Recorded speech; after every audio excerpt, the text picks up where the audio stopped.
Alright, so in this video we're going to take a look at reciprocal and quotient identities.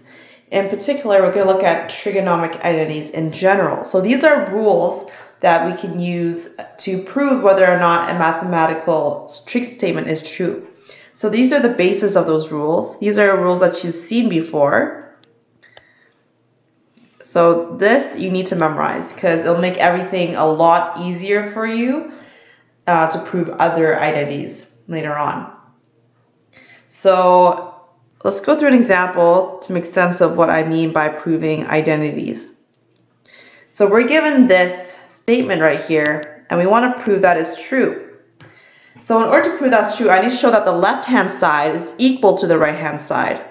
We can do that in two ways. We can show that it is true for just one angle. In this case, it's telling us to use pi over 4. And then the other way, which is the best way to do it, is to prove for all angles possible. So it's a general solution. Now let's just take a look at the first one. So I want to prove that sine theta times sec theta times cotangent theta is equal to 1. And we're going to do this by just taking one side of our equation and showing that it can be equal to the other side. So I'm not going to pick the right-hand side to deal with right now because it's just 1 and I can't manipulate 1 at all. But I can manipulate the left-hand side. And that left-hand side is sine theta, sec theta, cotangent theta.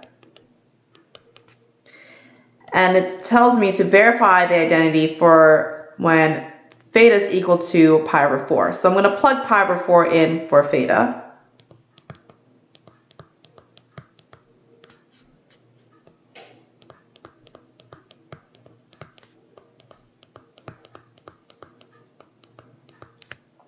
And then I'm going to evaluate them for each one. So remember that pi over 4, that's one of our special trig triangles. It gives me an exact value. So if you remember, the sides of pi over 4 is 1, and then my hypotenuse is root 2.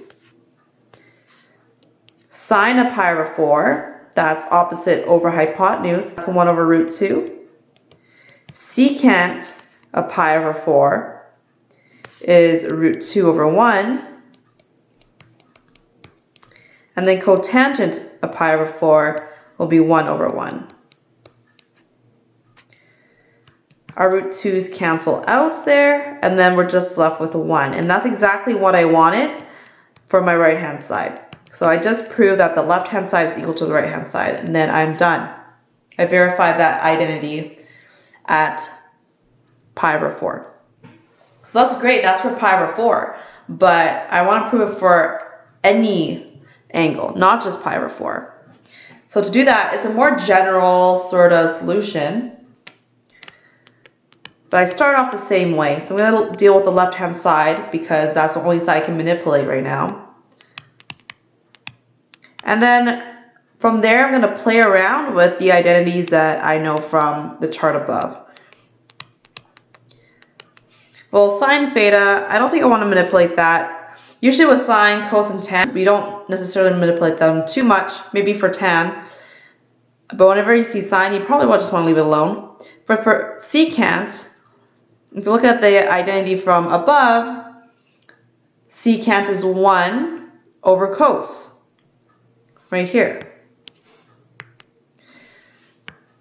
So we're probably going to use that identity, and then we'll also use the cotangent one, or this one. And we'll see which one's better for us. So I'll leave sine alone, but I can replace the secant with 1 over cos, because that's the same thing as saying secant. And then just by looking at this, if I put 1 over tan, it's not going to really help me all that much, but it might if I put cos over sine instead for cotangent. So that's this identity here. So that's cos theta over sine theta.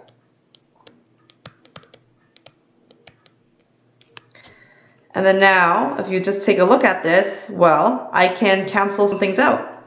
The cos can cancel out with the cos at the bottom, and the sine can cancel out with the sine at the bottom. So then I'm just left with 1. which is my right-hand side, which is perfect. So I proved this identity, that the left-hand side is equal to the right-hand side. Every time you are proving an identity, that's what you want to do. You want to prove that one side is equal to the other. So let's try the next one.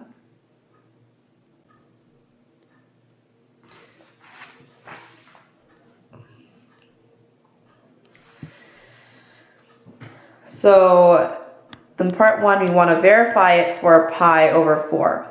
Then I'm going to take one side, I'm just taking the left-hand side, doesn't really matter, and I'm going to plug in pi over 4 for theta. That's sine pi over 4 plus cos of pi over 4 all over sine of pi over 4. So sine of pi over 4 we found in the previous question, that's 1 over root 2. Cos of pi over 4 is also 1 over root 2. And this is all over 1 over root 2. Simplifying the numerator, I would get 2 over root 2 over 1 over root 2. And then I'm going to bring my bottom fraction back up by doing the reciprocal.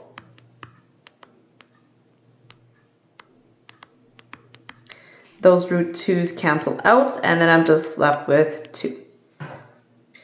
So I proved it for the left-hand side, and we're not really sure about the right-hand side yet, which means I need to do the right-hand side as well to see if that equals a 2.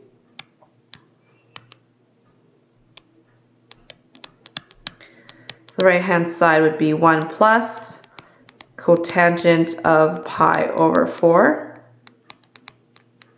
If I plug this all in,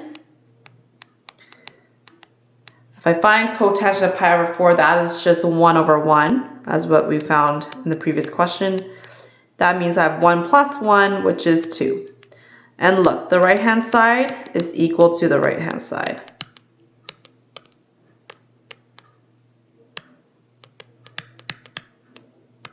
And then we're done.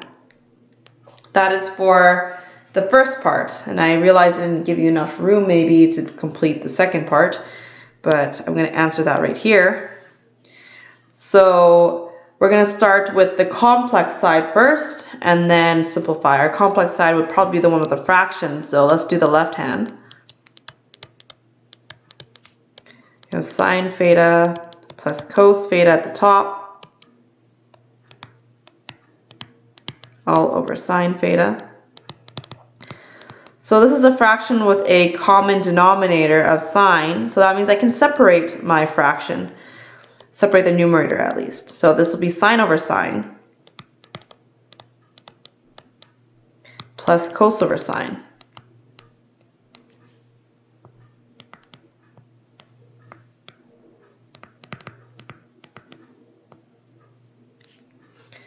Well, sine over sine, that's just 1. Because they just cancel out top and bottom. And cos over sine, well, that's actually cotangent. And look, that's exactly what I wanted to prove.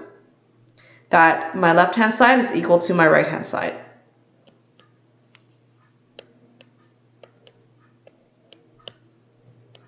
And then we are done.